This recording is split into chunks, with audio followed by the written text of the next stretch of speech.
Okay, I'm going to give you a little tip on how to improve your recall using a remote collar with the intention of getting rid of it. Okay, so no longer using it. So there are a lot of people who are perfectly happy to, and I've said this before and there's no real argument to it really, they're happy to keep their dog on a remote collar and use it to prompt recalls as and when necessary. Fine. If you're looking to get rid of that remote collar and you're wanting your dog to respond to the verbal or the audible cue, if you're using a whistle instead, then what you basically want to do is initially when you start folding the remote collar in, you use it on what it would be termed a continuous schedule. Okay, so a lot, all of the time. Each time the whistle comes in or each time the command comes in, the remote collar sensation is felt to the dog. What you then want to do is switch over to what you'd call a random schedule. So basically they don't know when. Okay, it could be any one of those responses, any one of those commands that are given that results in the sensation of the remote collar, but not all of them. So you want the dog to basically respond faster and better because they are working to control their environment, to remove the possibility of feeling the sensation from the remote collar. Now, I'm not going to go into how high that needs to be, whether it needs to be startling or whatever. It's a topic that I've covered before, and there's plenty of other videos that you can look on or at in respect of that. So we're just assuming that we're using it as a prompt.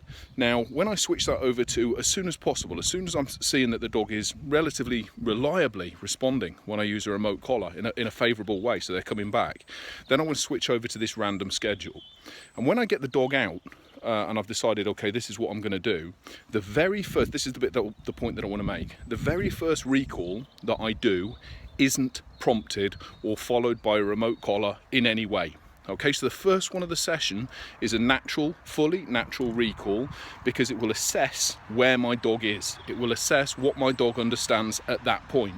Thereafter, the next one, I can throw in a remote collar to prompt if necessary, or the third, or the seventh, or the 10th one, I can put in a remote collar to prompt.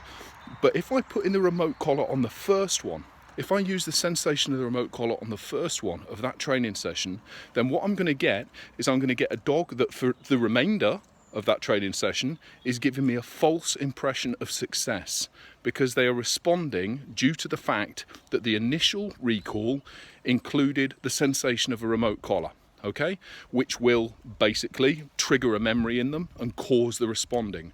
I don't want the responding to be as a result of a triggered memory of an e-collar sensation. I want it to be as a result of the sound of my voice or the sound of a whistle. Okay, so the tip is, well, when you're switching over to a random schedule of the use of the remote collar in your recall training, the very first one that you do it naked. Do it with no tool use whatsoever. Praise, reward, fuss the dog up.